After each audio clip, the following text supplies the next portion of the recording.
This special Sukkos podcast is dedicated in loving memory and leilui nishmas Gershon Ben Charles, whose Yahrzeit is today. Gershon Ben Charles, the father of our dear friend Adam Chuckrow, was a special man who had a strong Jewish identity, a person who lived by the dictum of Hillel, do not unto others what you despise. And we dedicate our Torah study today in his loving memory. May his soul be elevated in heaven. We are on the doorstep of the festival of Sukkot, of Sukkos, the Zman Simchas, a time of our joy.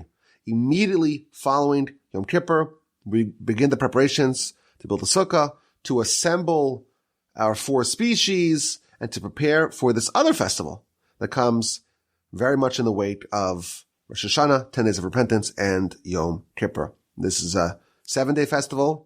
In the diaspora, we always add another day because of the uncertainty of the calendar.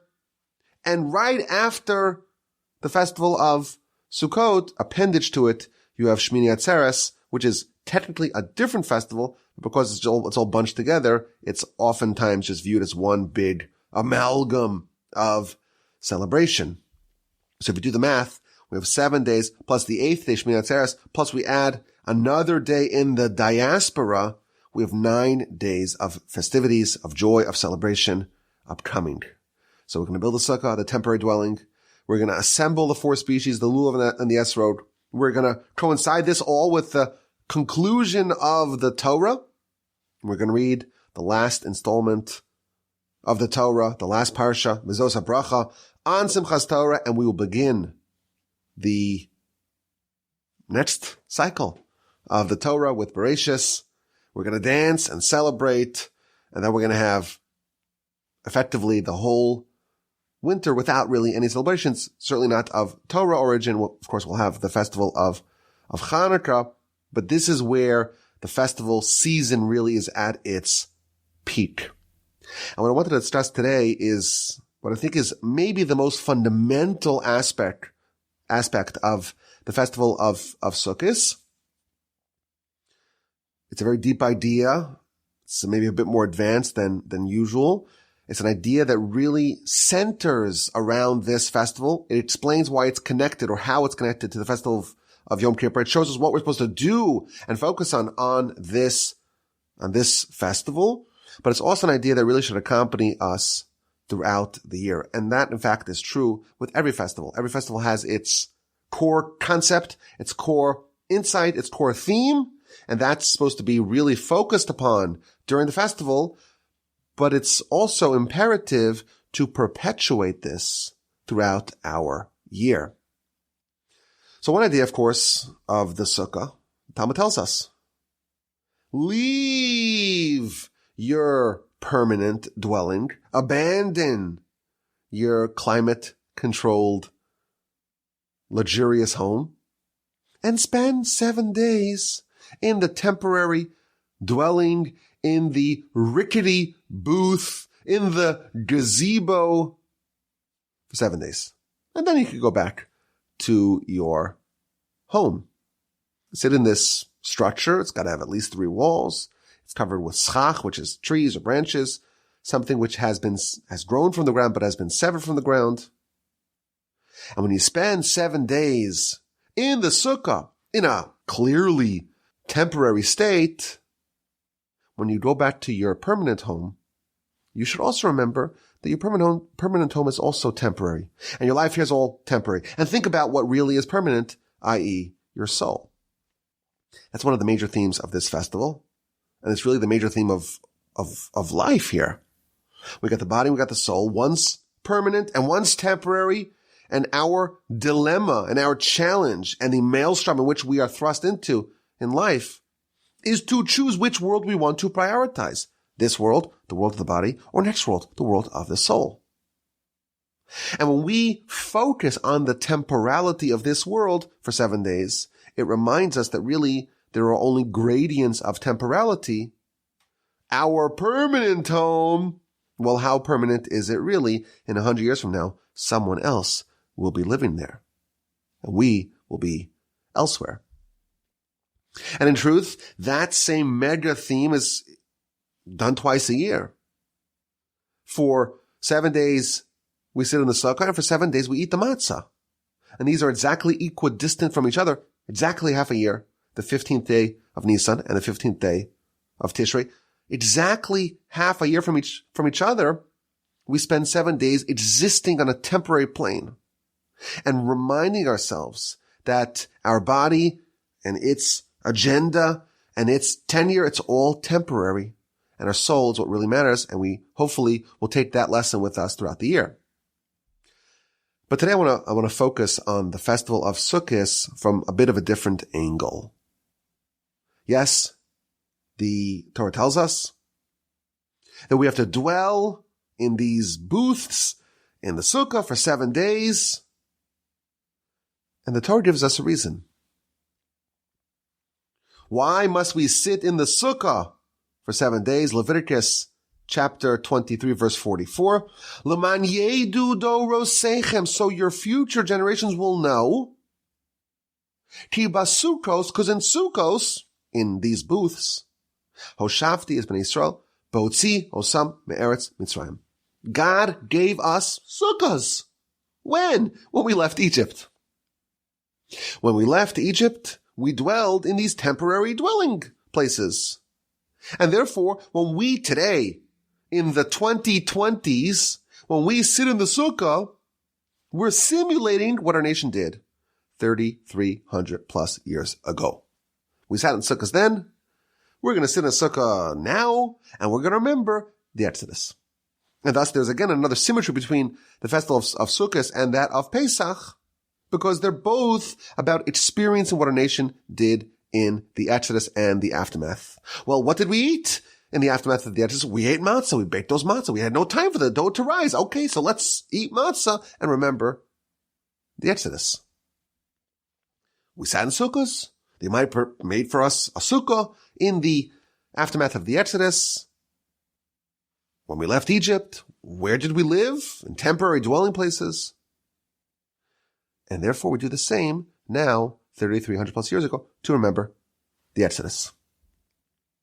Now, what exactly does it mean that in the aftermath of the Exodus, we dwelled in Sukkos? So there's a very famous dispute in the Talmud. According to one opinion, it's Sukkos mamish. It's literal sukkahs. Everyone had some temporary dwelling that was issued to them, and they would pitch their tent, and it was like a kind of a sukkah, and therefore we do the same.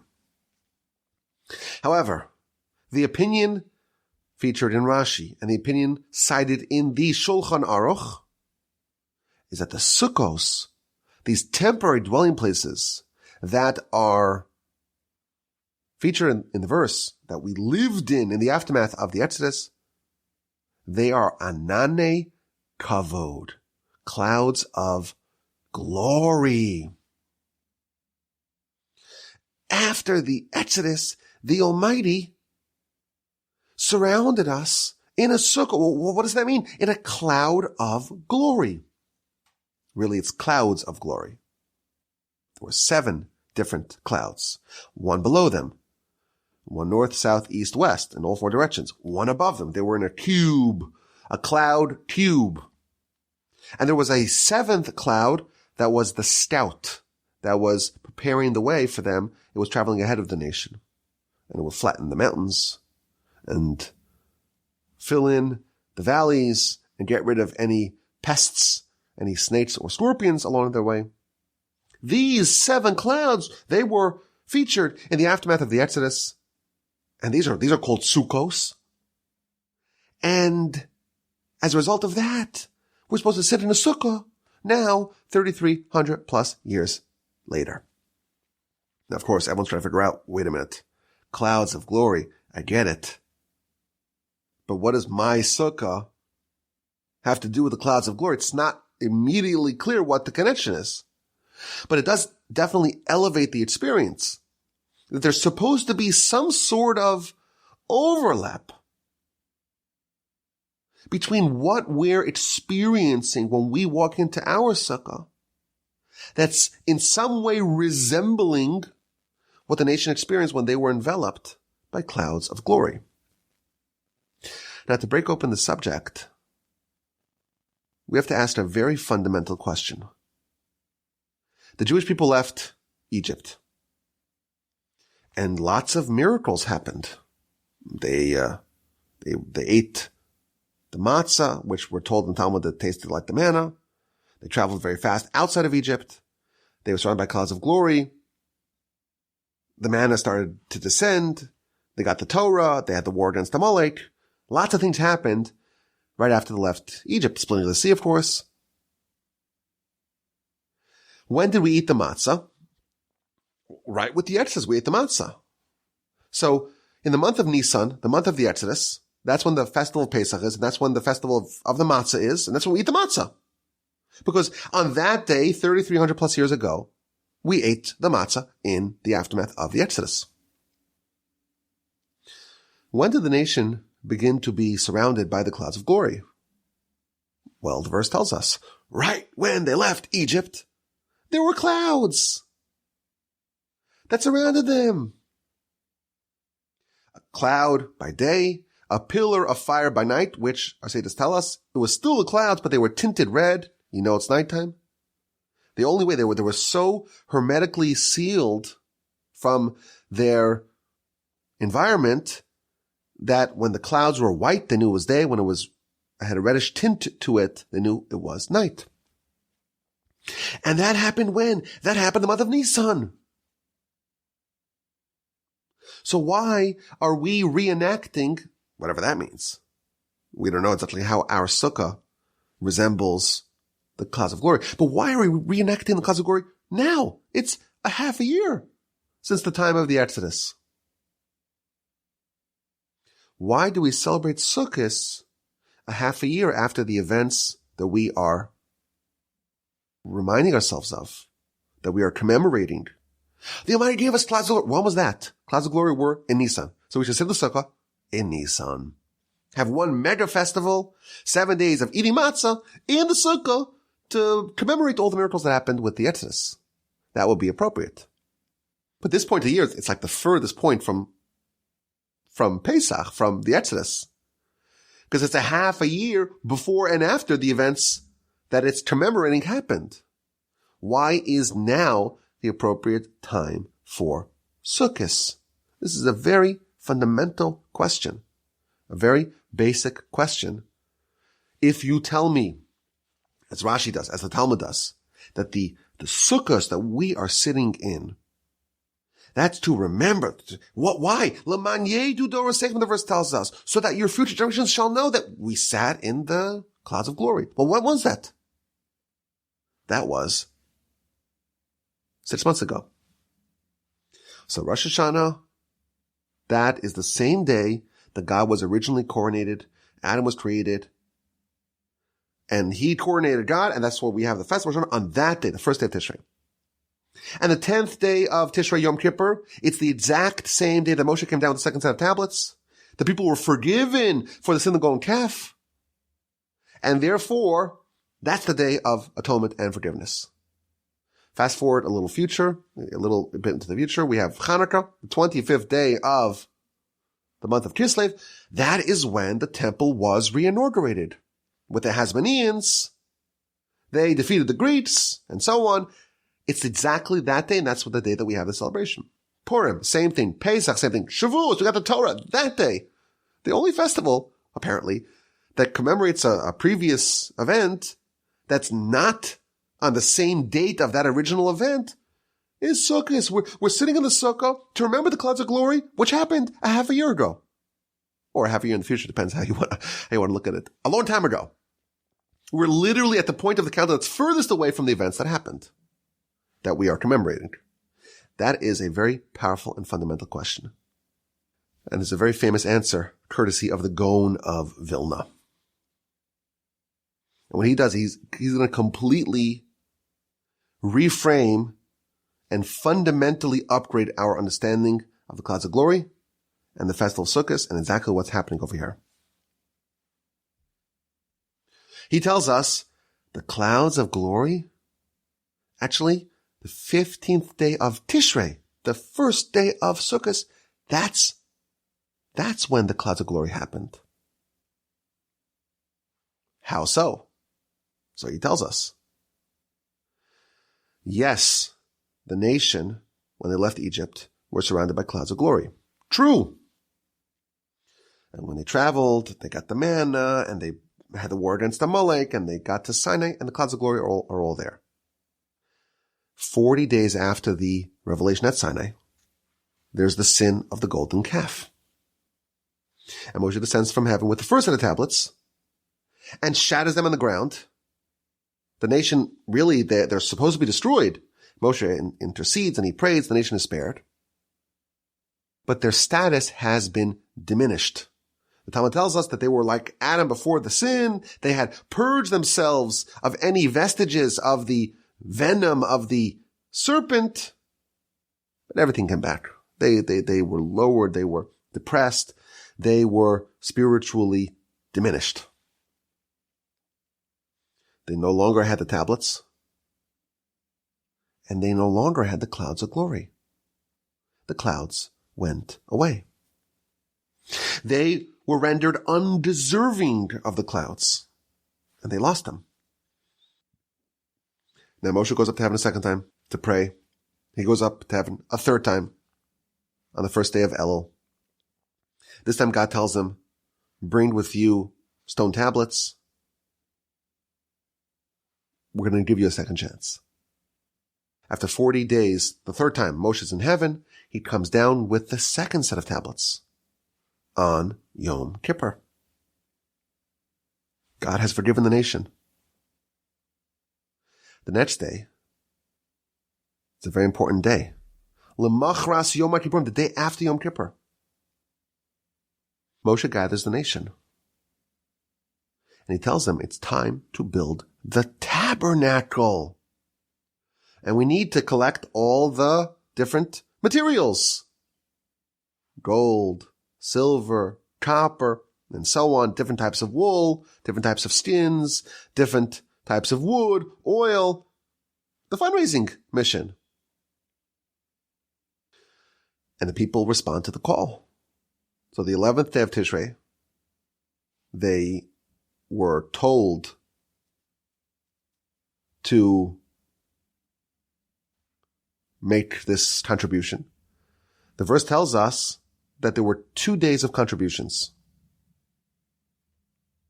They brought the nedava, the donations, baboker, in the morning, 2 days of donations. So the 10th day of Tishrei, that's Yom Kippur.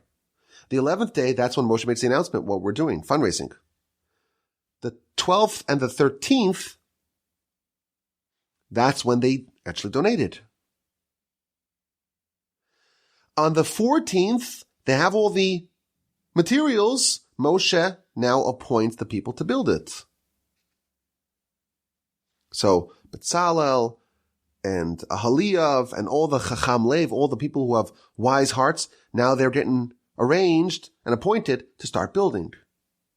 And on the 15th day, they start building the tabernacle. And when they started to build the tabernacle, you know what came back? The clouds of glory that had departed when the sin of the golden calf happened. And therefore, actually, this day, the 15th day of Tishrei, it's actually the exact day in the calendar when the clouds of glory returned. And therefore, yes, there is consistency. Every single festival is celebrated on the exact day when the events and when the themes and when the powers of that festival are at their peak and when they originally happened, when they originally expressed themselves. Sukkos indeed happened on the exact day when the clouds of glory came back. Very, very interesting calculation, courtesy of the Gaon of Vilna. Now, like I said earlier, this is going to upgrade our understanding of the whole festival and the whole mitzvah. But it does raise some very, very interesting and important questions. The clouds of glory, we got them twice, right? We got them once with the Atzeres, and we lost them. And we got them back on the 15th day of Tishrei, on the day of Sukkos. It's kind of similar to the tablets. We got the tablets once, and then we lost them, and we got them back. The nation was close to the Almighty, and then we sinned, and we strayed, and then we came back on Yom Kippur. It kind of raises the question, why are we celebrating the reinstitution of the clouds of glory and not the original? Think about it. When do we celebrate the giving of the Torah? We celebrate it on the original giving of the Torah. The Torah was given twice, right? First time Moshe got the first set of tablets, those were destroyed. He got the second set of tablets, those endured. So if the Torah was given twice, we should celebrate, which one do we celebrate? We celebrate the first one. If the clouds of glory were given to us twice, somehow we don't celebrate the first one, we celebrate the second one. It's an interesting inconsistency. So yes, the clouds of glory did come back on the 15th day of Tishrei, but so what? Shouldn't we still celebrate the original clouds of glory? Yom Kippur, that's when we got the second set of tablets. We don't have Shavuos on Yom Kippur. We celebrate the giving of the Torah at the original giving of the Torah. Moreover, the fundamental concept that he's telling us is that clouds of glory, that equals this experience of the Sukkos. That's what the Talmud tells us. But the tabernacle, when you start building the tabernacle, that's when the clouds of glory came back. They didn't come back on Yom Kippur. They came back 5 days later. Start to build the tabernacle. What is the connection between the clouds of glory and the tabernacle? What do we know about the clouds of glory? So the verse tells us, this is all the way right after the Exodus, chapter 13 of Exodus, that there was a pillar of cloud to appoint them or to direct them on their path. It was there to navigate and to illuminate for them. And the Talmud tells us, well, these are not just ordinary clouds. These are miraculous clouds. And they had all sorts of miraculous properties. And the Talmud tells us that we had 3 wonderful leaders, 3 wonderful benefactors, 3 siblings, Moshe and his older siblings, Aaron and Miriam. And each of these benefactors, they merited a different gift to be given to the nation. In the merit of Moshe, we have the manna. In the merit of Miriam, we have the Be'er Miriam, the well of Miriam. And in the benefit of Aaron, we have the clouds. So this festival, it's associated with the tabernacle. It's associated with the clouds of glory. It's associated with Aaron. But we don't really see what is exactly the connection between all these different ideas. And what does the tabernacle have to do with the clouds of glory? Clouds of glory we got in the Exodus, and we got them back with the tabernacle. What's happening here with the clouds of glory, and what is the evolution of the clouds of glory? When it starts off, we know that the clouds of glory are there to appoint and direct and guide them along their way. And the Talmud tells us again, there were 7 clouds, and it made the topography uniform, and it cleared away the dangers. The Talmud tells us that it would flatten the mountains, and it only left 3 mountains. There were only 3 mountains the nation encountered as they traversed through the wilderness. Mount Sinai, of course, for the Torah. Mount Nebo, where Moshe was buried, and Mount Hor, where Aaron was buried. And these were wonderful clouds. Our sources tell us, the Midrash tells us, that it would be a dry cleaning service. When your clothing got dirty, you would take it to the cloud, and you put it into the cloud, and it would spit out clean clothing. And it isolated them from the climate around them. This is very wonderful clouds. cloud service, as we call it today.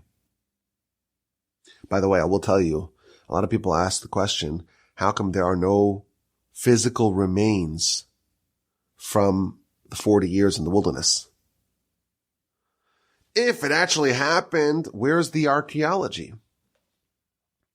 So that's not a good question for a few reasons. First of all, if you go to a Bedouin encampment in the wilderness, in the desert, after a few decades, there's no remnants because the sands and everything gets cleared away. But if you accept the Torah, well, they're eating manna. That's what they're eating. Manna, there's like no refuse. There's nothing that it leaves over. Plus, they're completely enveloped by these clouds. So they're living in this hermetically sealed environment. And by the way, one of the benefits of these clouds is that they were invisible to their enemies. Right after Aaron died, because Aaron was the benefactor of the clouds, that is exactly when Amalek attacked the nation again. This is in chapter, I think, 20 or 21 of the book of Numbers. It's a pretty cool thing to have, to be enveloped and cocooned by these clouds. And of course, when the clouds moved, the nation moved. The verse tells us in chapter 9 of Bamidbar of Numbers, Ulefi ha'elos ha'anon ma'al ha'oel, when the cloud lifted up from upon the tent, meaning the tabernacle, it was time to move. But the connection between the cloud and the tabernacle is not yet quite obvious. Now, there's something really cool here, just as an aside. We are told in the very reputable sources that the war of Gog and Magog, the apocalypse, is going to happen on the festival of Sukkos. And when we pray in Psalms 27, God will shelter me bisukko in his sukkah. On an evil day, he'll protect me. That's a reference to this war, the war of Gog and Magog. And during the festival of Sukkos, we have the special prayers called Hoshanas. And one of the Hoshana prayers is Hoshana Shalosh Shos, Hoshana, save us, grant us salvation. 3 hours, grant us salvation. That's because this war, this apocalyptic war of Gog and Magog, it's going to be a 3-hour war on Sukkos. Maybe specifically on Hoshana Rabbah, which is the last day of Sukkos. And anyone who's going to walk into their sukkah as the missiles are flying will have the same effect as someone who walks into the clouds of glory when the enemies want to attack. They become impervious to attack. That's what we're told in the Tur, in the Gaon of Vilna, in very, very ancient sources. So there's something about our sukkah that reenacts the clouds of glory and all of its benefits and all its protective powers. And that is intimately associated with the tabernacle. The clouds of glory initially weren't really associated with the tabernacle. When we first left Egypt, well, there's no mention of a tabernacle. Only in the aftermath of the sin of the golden calf, and the repentance, and the atonement of Yom Kippur, and the fundraising mission, and the donations, and the actual building of the tabernacle, the clouds of glory come back, and these are different clouds of glory. These are clouds of glory that are associated with the tabernacle. And thus, on the 15th day of Tishrei, when the clouds of glory came back in a newer, better, upgraded version, now they're associated with the tabernacle. Well, now we build the sukkah. So just to organize our questions before we explain the essence of the matter here. These clouds of glory are associated with Aaron. The festival of Sukkot, we can say, is associated with Aaron. It's associated with the tabernacle. Well, we know that who's the Kohen in the tabernacle? That's Aaron. But what exactly is Aaron's connection and Aaron's role to the tabernacle, to the clouds of glory? And what does it mean for us? We have a festival associated with the clouds of glory. Where's the festival associated with the manna? We're told there were 3 benefactors, and Moshe, and Aaron, and Miriam. So, if the festival of Sukkos is associated with the clouds of glory, maybe there should be a festival associated with the manna, or with the Be'er Miriam, with the wellspring of Miriam. What exactly is the connection between building the tabernacle? Why does that trigger the restoration of the clouds of glory? Why, when the building of the tabernacle commenced on the 15th of Tishrei, why were the clouds restored precisely then? And if you think about it, on Yom Kippur, 5 days prior, the nation got the second set of tablets. God said, I forgave you. What else is needed? Like, why do we still need to have a tabernacle? Why is there still a need to elaborate upon what we experienced in Yom Kippur? These 2 festivals are very much connected. Yom Kippur, right away, Sukkos. And Yom Kippur did not give us the clouds of glory back. It didn't come back. There's something missing on Yom Kippur. 5 days later, we have the building of the tabernacle. Okay, now we get the clouds of glory back. So let's understand this. Again, I know it's very deep, lots of different questions, but let's get to the fundamental essence of the matter. Sukkos is the celebration and the reenactment of Aaron's contribution, the clouds of glory. And the clouds are connected with the tabernacle. Yom Kippur came, the nation was forgiven, they got the second tablets. They did not get the clouds of glory, at least not these clouds of glory. There's a different timeline here. There's different elements here. With the sin of the golden calf, they lost both the tablets and the clouds, both the tablets of Moshe and the clouds of Aaron. And they're both restored on different timelines. On Yom Kippur, God forgave the Jewish people, and Moshe comes down with a second set of tablets. 5 days later, the nation begins to build the tabernacle, the clouds of glory, the clouds of Aaron. They come back. Clouds came twice, tablets came twice. Both are associated with a festival. When it comes to the tablets, we celebrate the original, i.e. Shavuos. When it comes to the clouds, we celebrate the second time the clouds come, the ones that came with the building of the tabernacle. Here's the idea. There's a fundamental difference between Moshe and Aaron. These 2 brothers play very different roles. Moshe is the benefactor of the manna. He gives us the tablets. He gives us the Torah. Moshe's role is to go up to heaven and to bring it down to us. Go up to heaven, get the tablets. Go up to heaven, get the Torah. Go up to heaven, get the manna. And it all descends down from heaven for our benefit. Manna and Torah is the same thing. It's something amazing that descends from heaven to be absorbed and digested and enjoyed by the people and to be elevated by it. Torah, that is the ingredients to turn man into angel.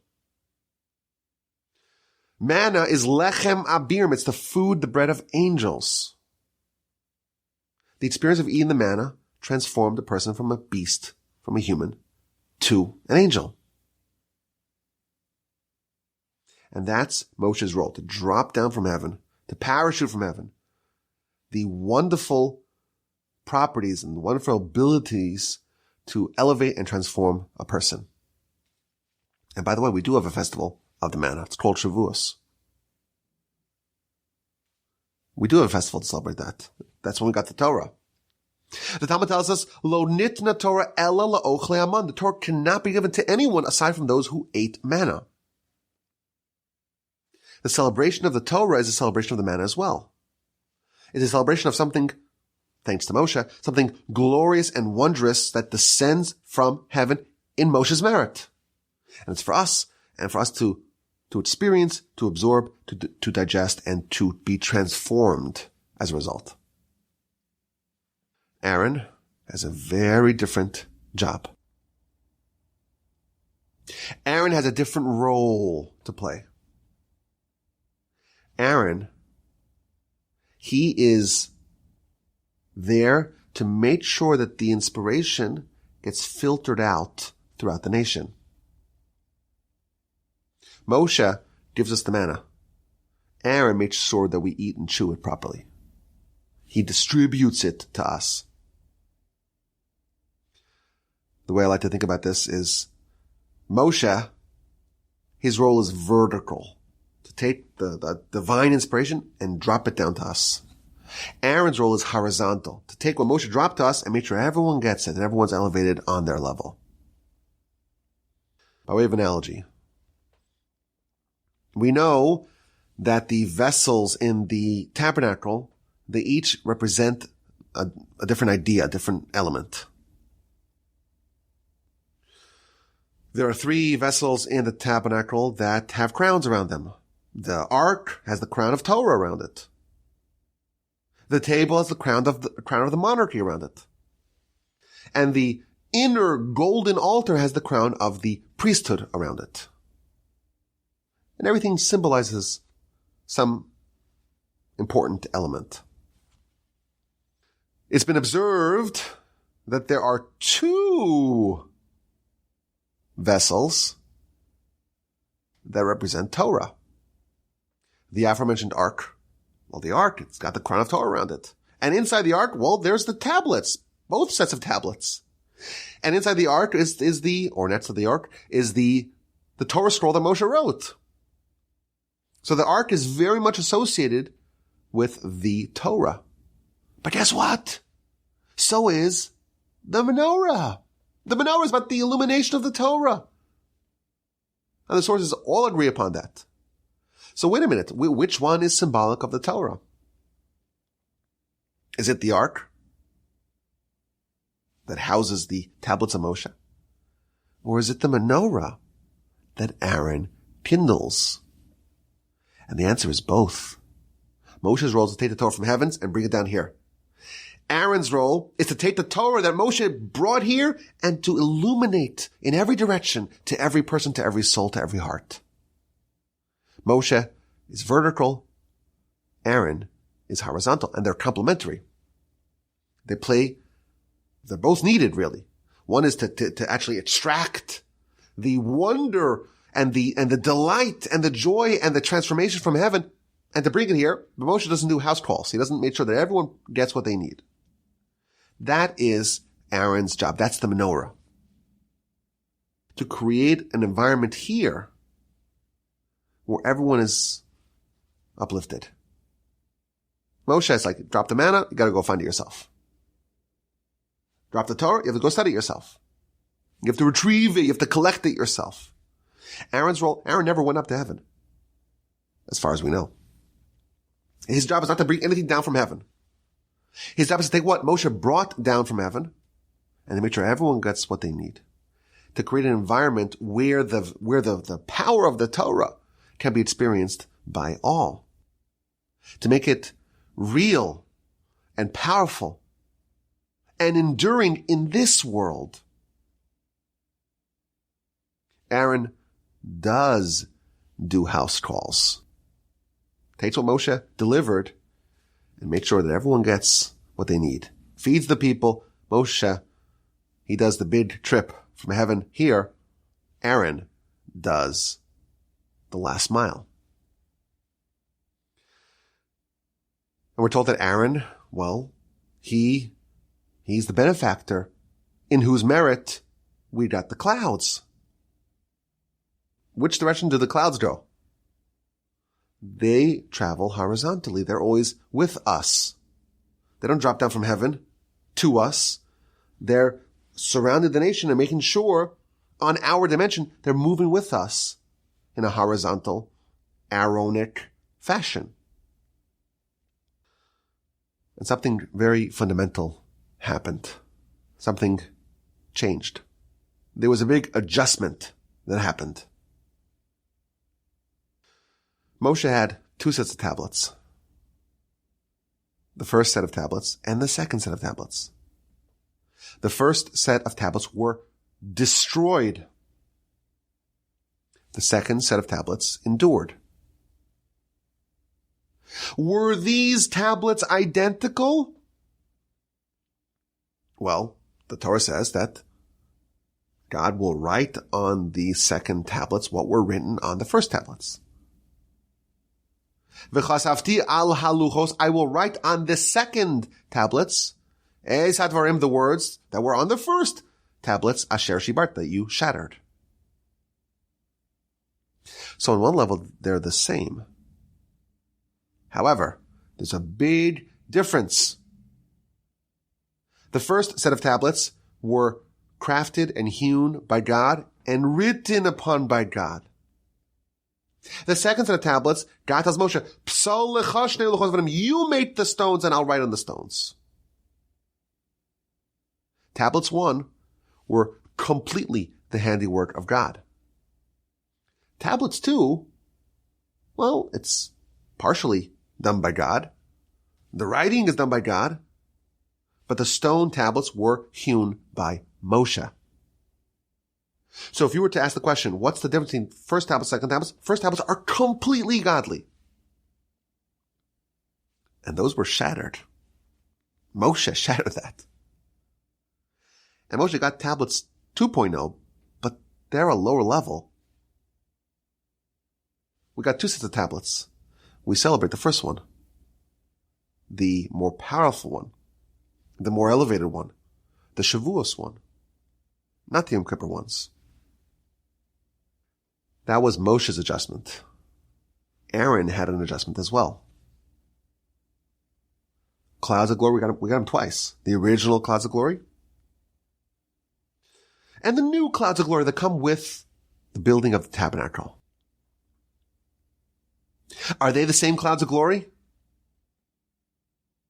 They are not. The first clouds of glory are wonderful, delightful. It's great to have this cocoon to live in. It's great to have this dry cleaning service to be enjoyed. It's great to flatten the mountains and to fill up the valleys and to kill all the snakes and scorpions along the way. But these clouds had nothing to do with a tabernacle quite yet.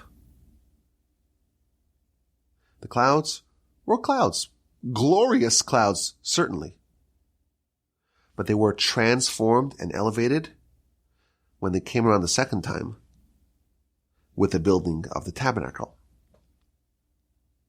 So if we compare the tablets to the clouds, Moshe's role or Moshe's contribution was diminished from 1 to 2. Aaron's, his role was augmented, was increased, was expanded from 1 to 2, from clouds of glory to clouds of glory of the tabernacle. Moshe, he descends from heaven twice with tablets. Once by Sinai, once on Yom Kippur, and the tablets were downgraded. Luchos 2.0, it's carved by man, it's hewn by man, as opposed to God. So of course, when we celebrate the tablets, we do it when it was at its zenith on Sinai on Shavuos. Aaron's role of creating the environment in which the nation can flourish, his role was upgraded. Yes, the clouds provided certain physical protection for the nation. It's nice, it's convenient, and it's pleasant. But the initial clouds of glory of Aaron, it was initially much more physical. And then there's this terrible sin, golden calf. And everything changed. Now, Aaron, your role is expanded. You're in charge of the Mishkan, of the tabernacle. These clouds are still going to be there, but now they're going to be hovering over the tabernacle. Your role is to make a different level of holiness, of an environment of worship of the nation here. Yes, the clouds were a wonderful thing before they were reinstituted. But now Aaron's role is to be the Kohen. It's to run the tabernacle. And now those clouds are associated with the tabernacle. In fact, the verse tells us, Vayichas he'anan, this is in Atzeres chapter 40, after the tabernacle was built. The verse tells us that the clouds, they always were connected with the tabernacle. They always dwelled upon the tabernacle. The clouds now symbolize the Almighty's presence in their midst. That's what the clouds indicate now. God's presence in our environment. Moshe's luchos were downgraded. Aaron's clouds were upgraded. And thus we're going to celebrate the newer and better version of Aaron's role. We could even speculate the final praise that we're given in the Torah about Moshe is to the strong hand and to the morad, to the great awe that Moshe did before the eyes of all of Israel. This is the last verse of the Torah. Le'enei kol Yisrael, to the eyes of all of Israel. So Moshe did something wondrous before the eyes of all of Israel. What did he do? So Rashi tells us that he was inspired to shatter the first set of tablets. This is a very consequential decision because Moshe is going to limit his own role. Tablets 2.0 are not quite as impressive. And effectively, Moshe is going to take what he forfeited and give that to Aaron. There's going to be a balance now between Moshe's role and Aaron's role. Previously, Moshe had a much larger role than Aaron, and now they're more balanced. The revelation, the manna, the tablets, Moshe's role is a bit less. The tablets, we still have them. It's wonderful. It's written upon by God, but it's not quite the way it was. But the environment that Aaron's role is going to be situated, oriented around, now we're talking about a tabernacle. And that is what's happening on this festival. Just a way to think about this. It's called Zman Simchas, the time of our joy. Where is the joy of this festival? So the easy answer is, well, we come after Yom Kippur and we're all cleansed, we have no more sins, and that makes us very happy. On a deeper level, the essence of joy is creating harmony amongst opposites. When heaven and earth unite, that is an experience of joy. The festival of Sukkos is a joyous experience because the revelation of Moshe and the elevated environment of Aaron are now united.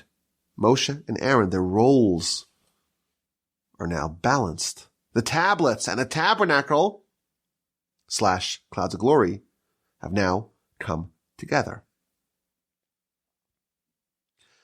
So this answers all of our questions that we had initially. What's Aaron's role with the clouds of glory, with the tabernacle? Well, that's his job. His job is to make sure that everyone here is well fed with the spirituality delivered to us by Moshe.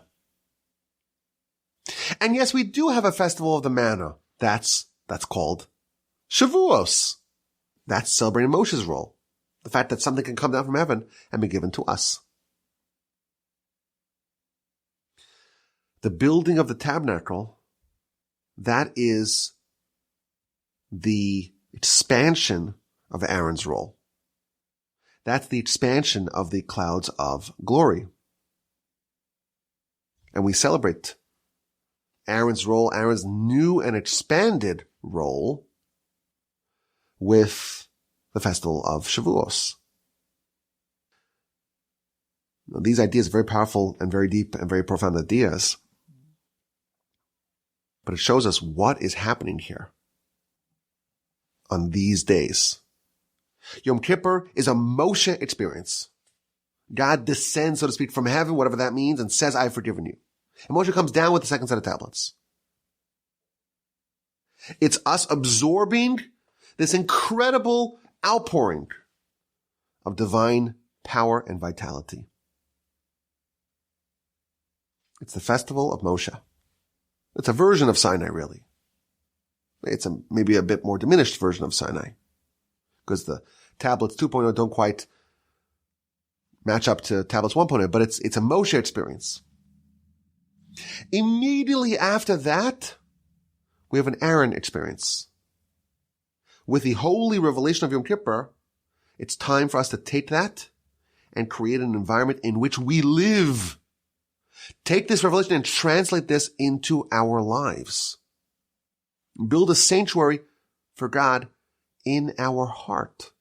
Take this Yom Kippur and make it practical and useful for us and enduring for us. We need to channel Aaron. And we reenact the clouds of glory with our sukkah. With our sukkah, we have the possibility of experiencing a degree of the supernal loftiness of the clouds of glory of the tabernacle. When you walk into the sukkah, on some level, you're walking into the tabernacle. You're walking into the clouds of glory.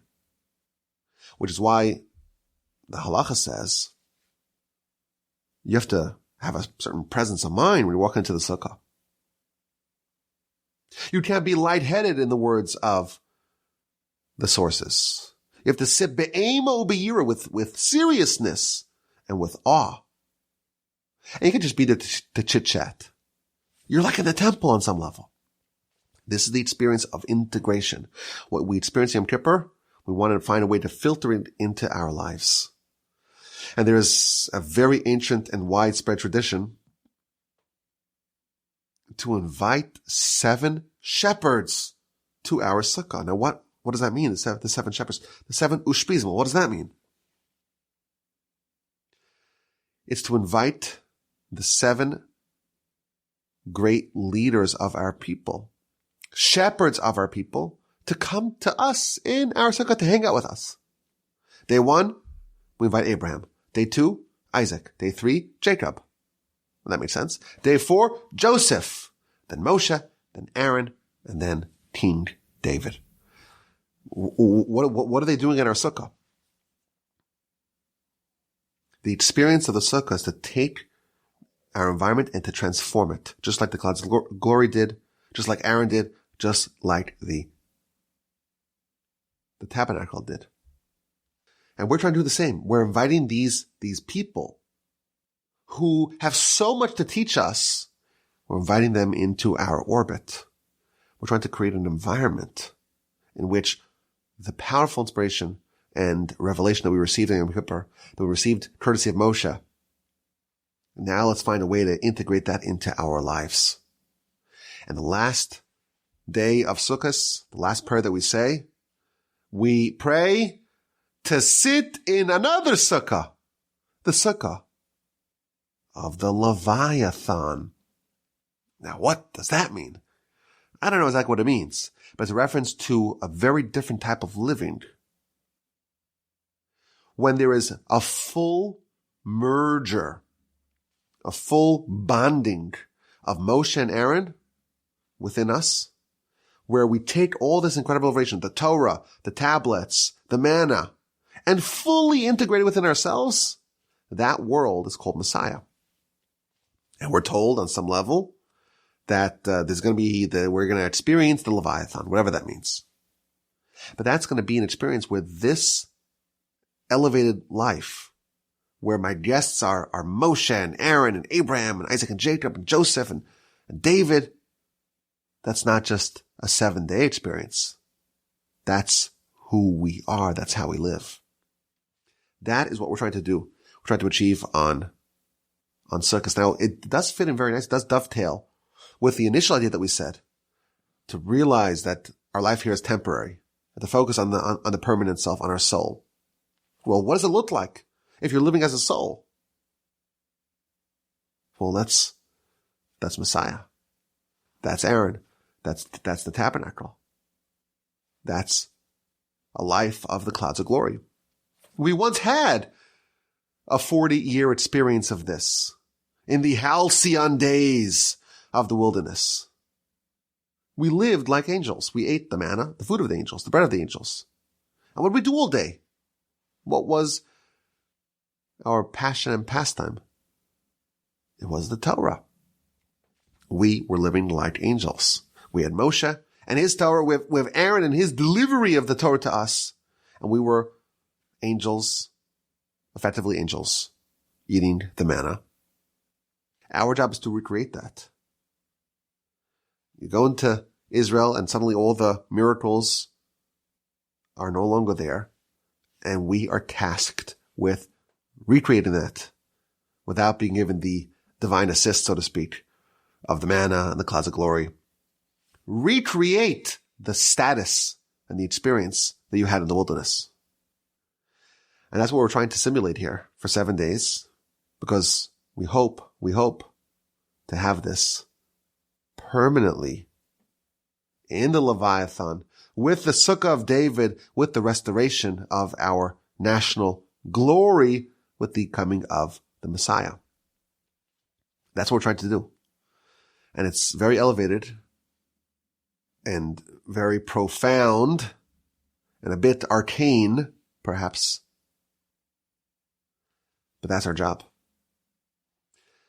And it depends upon us being willing to separate a little bit from our physicality.